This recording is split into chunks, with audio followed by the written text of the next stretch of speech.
Chapter 16. Dr. Seward's Diary, continued. It was just a quarter before 12 o'clock when we got into the churchyard over the low wall. The night was dark, with occasional gleams of moonlight between the rents of heavy clouds that scudded across the sky. We all kept somehow close together, with Van Helsing slightly in front as he led the way. When we had come close to the tomb, I looked well at Arthur, for I feared that the proximity to a place laden with so sorrowful a memory would upset him, but he bore himself well. I took it that the very mystery of the proceeding was in some way a counteractant to his grief. The professor unlocked the door, and seeing a natural hesitation amongst us for various reasons, solved the difficulty by entering first himself. The rest of us followed, and he closed the door. He then lit a dark lantern and pointed to the coffin. Arthur stepped forward hesitatingly. Van Helsing said to me, "You were here yesterday. Was the body of Miss Lucy in the coffin?" It was. The professor turned to the rest, saying, "You here, and yet there is no one who does not believe with me." He took his screwdriver and again took off the lid of the coffin. Arthur looked on, very pale but silent. When the lid was removed, he stepped forward. He evidently did not know that there was a leaden coffin, or at any rate had not thought of it. When he saw the rent in the lead, the blood rushed to his face for an instant, but as quickly fell away again, so that he remained of a ghastly whiteness. He was still silent. Van Helsing forced back the leaden flange, and we all looked in and recoiled. The coffin was empty. For several minutes no one spoke a word. The silence was broken by Quincy Morris. "Professor, I answered for you. Your word is all I want. I wouldn't ask such a thing ordinarily. I wouldn't so dishonor you as to imply a doubt. But this is a mystery that goes beyond any honor or dishonor. Is this your doing? I swear to you by all that I hold sacred that I have not removed nor touched her. What happened was this. 2 nights ago, my friend Seward and I came here, with good purpose, believe me. I opened that coffin, which was then sealed up, and we found it, as now, empty. We then waited and saw something white come through the trees. The next day we came here in daytime, and she lay there. Did she not, friend John?" "Yes." "That night we were just in time. One more so small child was missing, and we find it, thank God, unharmed amongst the graves. Yesterday I came here before sundown, for at sundown the undead can move. I waited here all night till the sun rose, but I saw nothing. It was most probable that it was because I had laid over the clumps of those doors garlic, which the undead cannot bear, and other things which they shun. Last night there was no exodus, so tonight, before the sundown, I took away my garlic and other things, and so it is we find this coffin empty. But bear with me. So far there is much that is strange. Wait you with me outside, unseen and unheard, and things much stranger are yet to be. So," here he shut the dark slide of his lantern, "now to the outside." He opened the door and we filed out, he coming last and locking the door behind him. Oh, but it seemed fresh and pure in the night air after the terror of the vault. How sweet it was to see the clouds race by, and the passing gleams of the moonlight between the scudding clouds crossing and passing, like the gladness and sorrow of a man's life. How sweet it was to breathe the fresh air that had no taint of death and decay. How humanizing to see the red lighting of the sky beyond the hill, and to hear far away the muffled roar that marks the life of a great city. Each in his own way was solemn and overcome. Arthur was silent, and was, I could see, striving to grasp the purpose and the inner meaning of the mystery. I was myself tolerably patient, and half inclined again to throw aside doubt and to accept Van Helsing's conclusions. Quincy Morris was phlegmatic in the way of a man who accepts all things, and accepts them in the spirit of cool bravery, with hazard of all he has to stake. Not being able to smoke, he cut himself a good-sized plug of tobacco and began to chew. As to Van Helsing, he was employed in a definite way. First he took from his bag a mass of what looked like thin, wafer-like biscuit, which was carefully rolled up in a white napkin. Next he took out a double handful of some whitish stuff like dough or putty. He crumbled the wafer up fine and worked it into the mass between his hands. This he then took, and rolling into thin strips began to lay them into crevices between the door and its setting in the tomb. I was somewhat puzzled in this, and being close asked him what it was that he was doing. Arthur and Quincy drew near also, as they too were curious. He answered, "I am closing the tomb so that the undead may not enter." "And is that stuff you have put there going to do it?" asked Quincy. "Great Scott! Is this a game?" "It is." "What is that which you are using?" This time, the question was by Arthur. Van Helsing reverently lifted his hat as he answered, "The host. I brought it from Amsterdam. I have an indulgence." It was an answer that appalled the most skeptical of us, and we felt individually that the presence of such earnest purpose as the Professor's, a purpose which could thus use to him most sacred of things, was impossible to distrust. In respectful silence, we took the places assigned to us close round the tomb, but hidden from the sight of anyone approaching. I pitied the others, especially Arthur.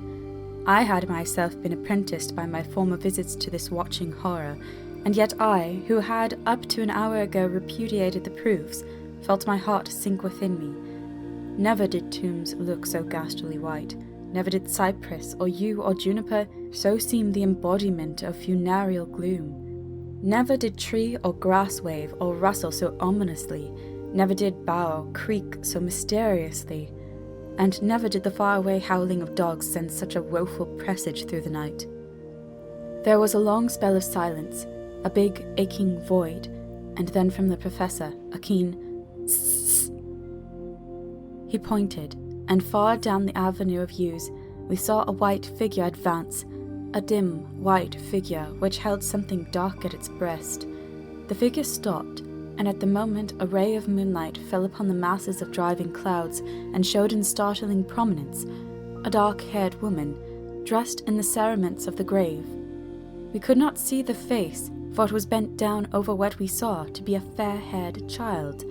There was a pause and a sharp little cry, such as a child gives in sleep, or a dog as it lies before the fire and dreams. We were starting forward, but the Professor's warning hand, seen by us as he stood behind a yew tree, kept us back, and then as we looked the white figure moved forwards again. It was now near enough for us to see clearly, and the moonlight still held.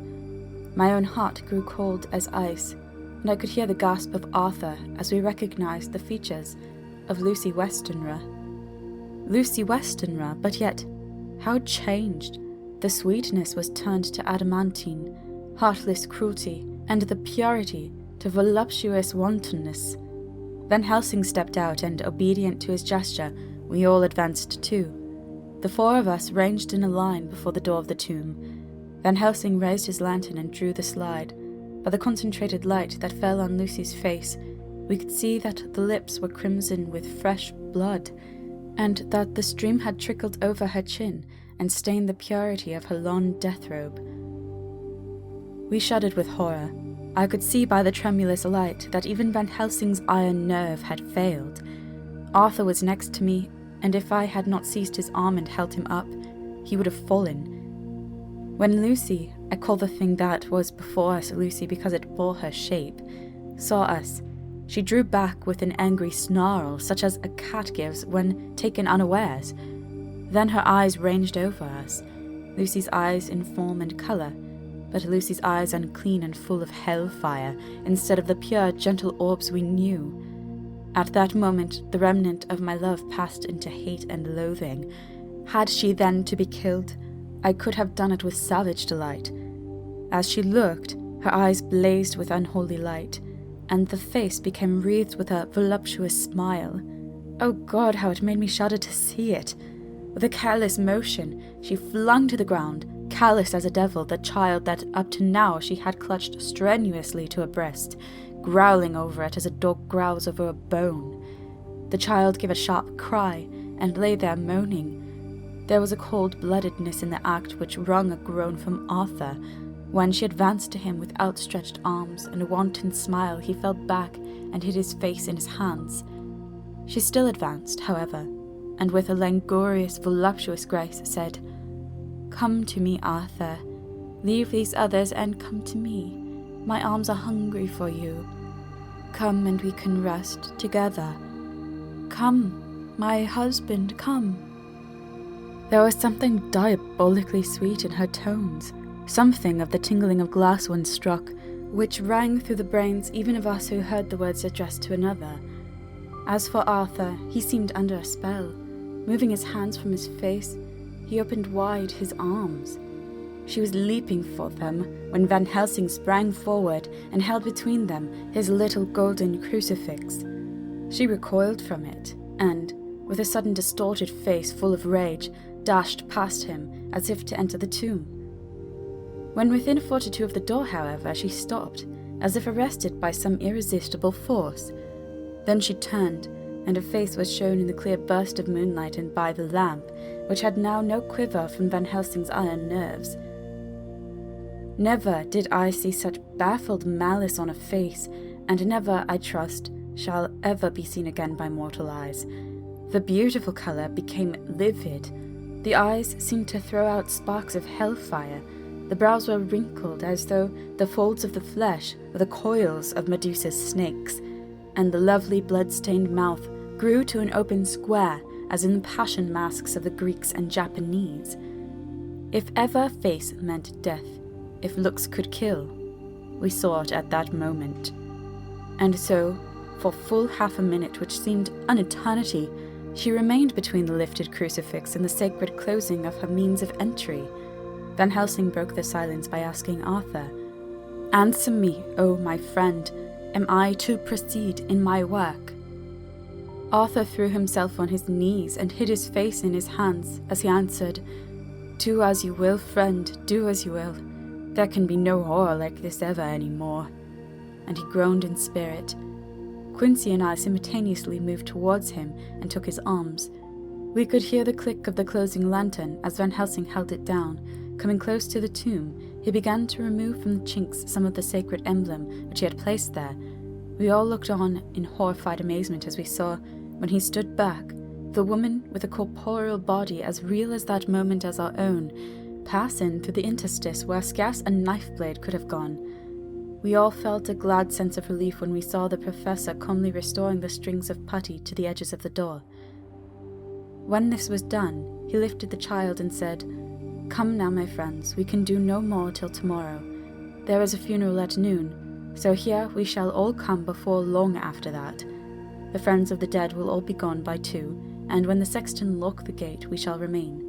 Then there is more to do, but not like this of tonight. As for this little one, he is not much harm, and by tomorrow night he shall be well. We shall leave him where the police will find him, as on the other night, and then to home." Coming close to Arthur, he said, "My friend Arthur, you have had a sore trial, but after, when you look back, you will see how it was necessary. You are now in the bitter waters, my child. By this time tomorrow you will, please God, have passed them and have drunk of the sweet waters. So do not mourn overmuch. Till then, I shall not ask you to forgive me." Arthur and Quincy came home with me, and we tried to cheer each other on the way. We had left the child in safety, and we were tired, so we all slept with more or less reality of sleep. 29 September, night.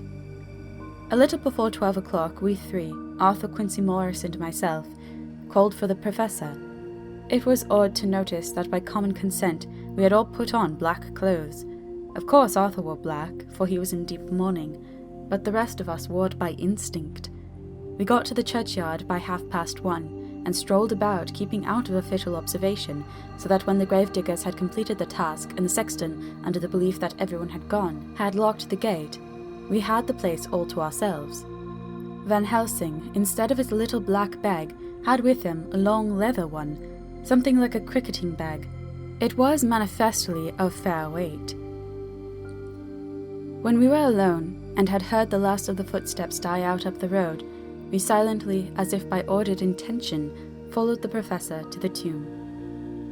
He unlocked the door, and we entered, closing it behind us.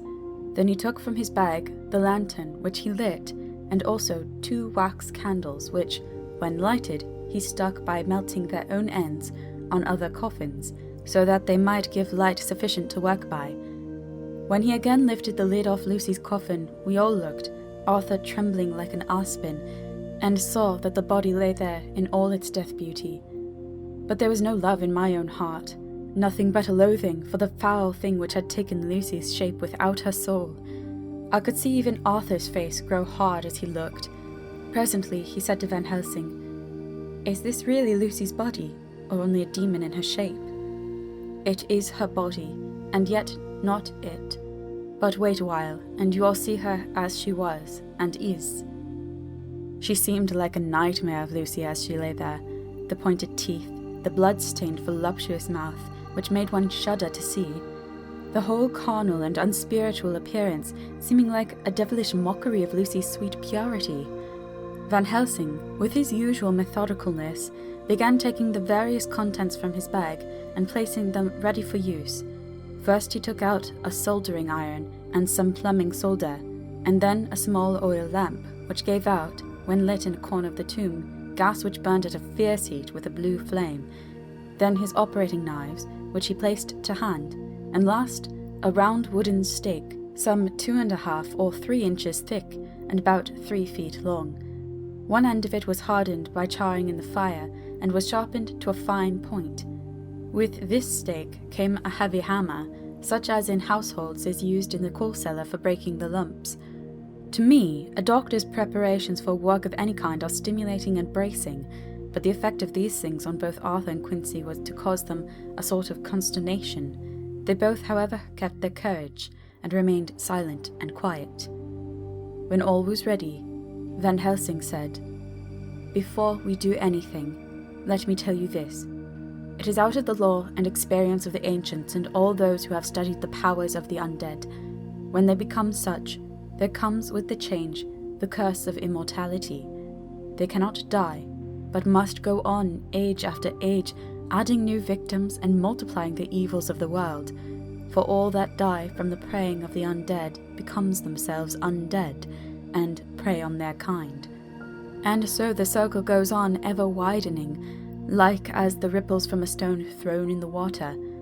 Friend Arthur, if you had met that kiss which you know of before poor Lucy died, or again last night when you opened your arms to her, you would in time, when you had died, have become Nosferatu, as they call it in Eastern Europe, and would all the time make more of those undeads that so have filled us with horror. The career of this so unhappy dear lady is but just begun. Those children whose blood she suck are not as yet so much the worse, but if she live on, undead, more and more they lose their blood, and by her power over them, they come to her, and so she draw their blood with that so wicked mouth. But if she die in truth, then all cease. The tiny wounds of the throats disappear, and they go back to their place, unknowing ever of what has been. But if the most blessed of all, when this now undead be made to rest as true dead, then the soul of the poor lady whom we love shall again be free, instead of working wickedness by night and growing more debased in the assimilating of it by day. She shall take her place with the other angels, so that, my friend, it will be a blessed hand for her that shall strike down the blow that sets her free. To this I am willing, but is there none amongst us who has a better right? Will it be no joy to think of hereafter in the silence of the night, when sleep is not? It was my hand that sent her to the stars. It was the hand of him that loved her best, the hand that, of all she would herself have chosen, had it been to her to choose. Tell me if there be such a one amongst us." We all looked at Arthur. He saw, too, what we all did, the infinite kindness which suggested that his should be the hand which would restore Lucy to us as a holy and not an unholy memory. He stepped forward and said bravely, though his hand trembled and his face was as pale as snow, "My true friend, from the bottom of my broken heart, I thank you. Tell me what I am to do, and I shall not falter." Van Helsing laid a hand on his shoulder and said, "Brave lad, a moment's courage and it is done. This stake must be driven through her. It will be a fearful ordeal, be not deceived in that. But it will be only a short time, and you will then rejoice more than your pain was great, From this grim tomb you will emerge as though you tread on air, but you must not falter when once you have begun. Only think that we, your true friends, are around you, and that we pray for you all the time." "Go on," said Arthur hoarsely. "Tell me what I am to do."